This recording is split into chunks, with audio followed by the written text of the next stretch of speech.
Antes de começarmos, um aviso. Nesta investigação, fatos serão apresentados como fatos. Hipóteses serão tratadas como hipóteses. Nosso compromisso é com as evidências.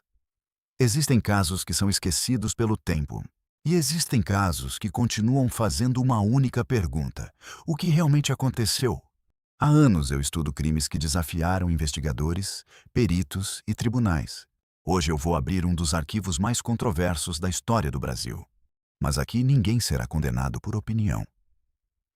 Vamos seguir apenas aquilo que pode ser comprovado.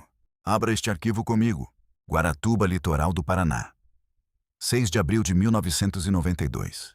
Enquanto a cidade seguia sua rotina, um menino de apenas 6 anos desaparecia sem deixar praticamente nenhum rastro. Seu nome era Evandro Ramos Caetano. Segundo os registros da investigação, ele foi visto por moradores em diferentes momentos daquele dia. Quando anoiteceu e Evandro ainda não havia retornado para casa, familiares e moradores iniciaram as buscas. Naquele momento, ninguém sabia onde Evandro estava. A esperança diminuía a cada momento. Até que uma descoberta mudou completamente o rumo daquela investigação. Mas antes vamos analisar a cena e a cronologia dos acontecimentos. Na segunda-feira, 6 de abril, aproximadamente, 11h30 e 12 horas, Evandro sai da escola. Esse foi o último momento em que foi visto com vida, de forma confiável. Entre as 12 e 13 horas, esse é o maior vazio que temos da investigação, pois não sabemos o que realmente aconteceu. Será que alguém conhecido o chamou? Mas antes vamos fazer uma análise das cenas e o caminho que Evandro percorreu. O caminho entre a escola e a casa levanta muitas dúvidas. Pois se alguém o sequestrou, como conseguiu fazer isso sem chamar atenção? O caminho entre a escola e a casa levanta muitas dúvidas. Pois se alguém o sequestrou, como conseguiu fazer isso sem chamar atenção? Havia movimento nas ruas e comerciantes trabalhavam normalmente. Crianças costumavam brincar. Mas ninguém relatou um sequestro claramente. Uma hipótese é que menino Evandro conhecia quem o chamou. Nesse caso, ele teria ido espontaneamente. Ou será que ele foi colocado rapidamente em um veículo?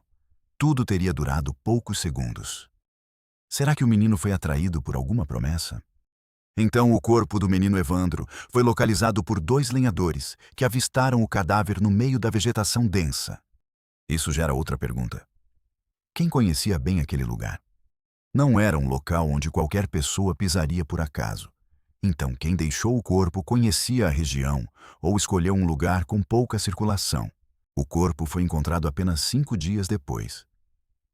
Será que estava ali desde o primeiro dia? Ou foi colocado pouco antes da descoberta? A ausência de testemunhas sempre me intrigou.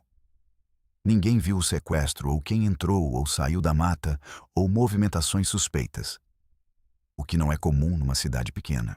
A condição em que o corpo foi encontrado teve enorme impacto na investigação e alimentou diferentes interpretações, e surgiram hipóteses sobre a motivação do crime, incluindo a teoria de um ritual. Antes procurava uma criança desaparecida. Depois da descoberta, a investigação passou a focar quase totalmente na hipótese de um ritual. Então surgiram denúncias que mudaram o rumo da investigação e passaram a se concentrar em pessoas específicas da cidade, incluindo integrantes da família Abag. Imagine um caso que mobilizou um país inteiro. Uma criança desaparece, dias depois seu corpo é encontrado. A pressão por respostas aumenta a cada hora. E de repente a polícia anuncia: os responsáveis confessaram. Parecia o fim da investigação, mas na verdade era apenas o começo. Após semanas de investigação, 7 pessoas foram presas. Os 7 de Guaratuba. Celina Abade, a primeira-dama de Guaratuba, na época esposa do prefeito. Beatriz Abade, a filha do prefeito, que são as supostas mandantes. Os supostos executores. Os pais de santo: Oswaldo Marceneiro, Vicente de Paula Ferreira e Davi dos Santos Soares. E os supostos intermediários: Ayrton Bardelli dos Santos e Francisco Sérgio. Os suspeitos admitiram toda a participação no crime. E fizeram confissões compatíveis durante anos. Essas confissões tiveram grande peso nos processos judiciais. até que alguns dos próprios acusados afirmaram que aquelas confissões não eram verdadeiras.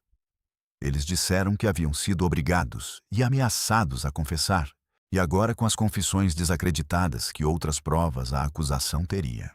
Mas existe um personagem nessa história que quase ninguém conhecia em 1992 e que, anos depois, mudaria completamente a forma como milhões de brasileiros enxergavam o caso Evandro.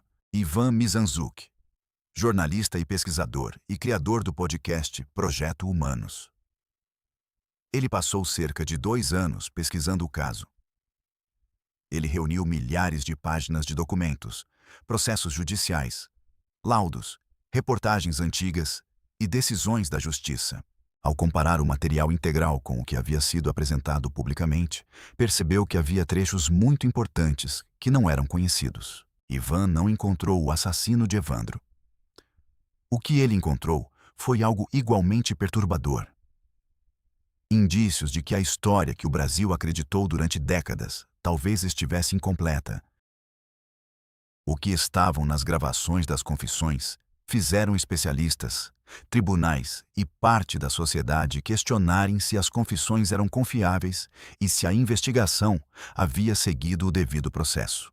Vale lembrar que, mesmo com toda a repercussão dessas gravações, elas não responderam à principal pergunta do caso: quem matou Evandro? Elas colocaram em dúvida a confiabilidade de parte da investigação, mas não identificaram um novo autor para o crime. Após as prisões em 1992, começou um processo que se estenderia por décadas, e a Justiça reavaliou o caso. Em 2023, o Tribunal de Justiça do Paraná anulou as condenações dos réus, entendendo que as provas utilizadas apresentavam problemas graves, especialmente em relação às confissões obtidas sob forte suspeita de coação e tortura.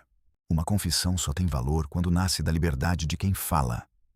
Se ela é produzida sob violência, medo ou coação, o risco de condenar inocentes aumenta drasticamente.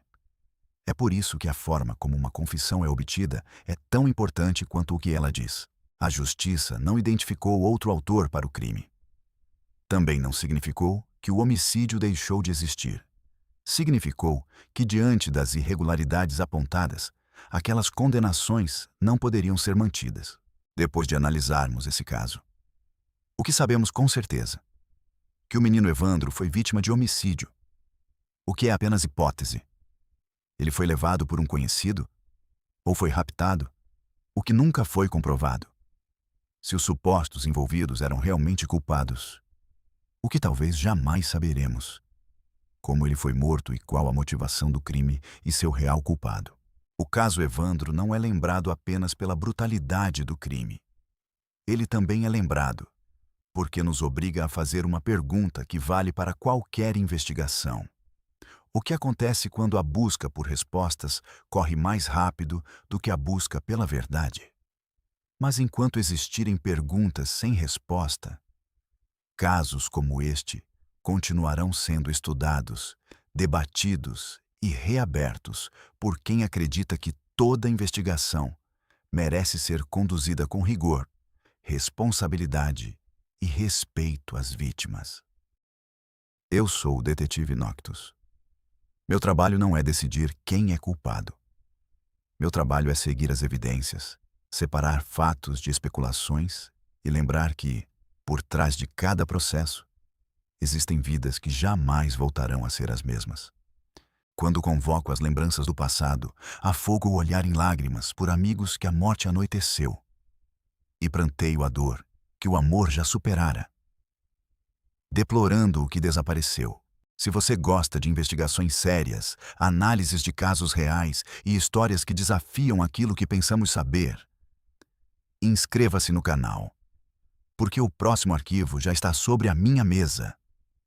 E a verdade nunca deixa de deixar rastros.